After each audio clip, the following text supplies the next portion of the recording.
he was legendary. He was a real extrovert and a people person. He just loved people and talking to people, and he was very outgoing. He was very generous with his time, with his wine, with everything about his life. That's a reputation that's very hard for us to live up to. Why did we call it Matty's Vineyard? Well, it was his vineyard. In 1944, when the family moved here, he reworked it, replanted it to a whole lot of different grape varieties. It was quite a mixture. And then in 1990, Dad started to replant it. I mean, that was the first year he showed symptoms of his cancer. And no, we didn't know it was going to be his last project.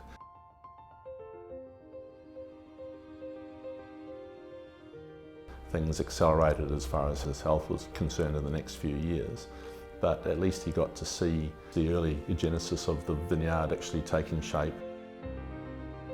When we replanted Matty's, we chose the best clone that was available at the time. It was a selection of the Mendoza clone, and Mendoza has a propensity to have hen and chickens, or the mirandage as the French call it. So you get a lot of small berries in amongst the large berries.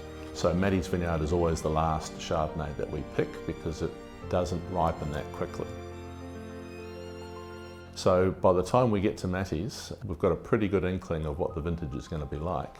We know through experience that Matty's we can hang on to. It will tolerate just about any kind of weather and still produce something outstanding at the end. One of the keys to it is that it has to be carefully hand harvested. We pick those grapes, they go into bins, and then they're sorted as well. So if there's anything showing rot or anything like that, it can be triaged out. And so the fruit that arrives at the winery is always in pristine condition. A single vineyard wine is limited in production by the amount of fruit you can get off that block. And whenever you have a limited production, a high demand, then you have to be very careful about where those wines go, and allocation is the only way we can do that.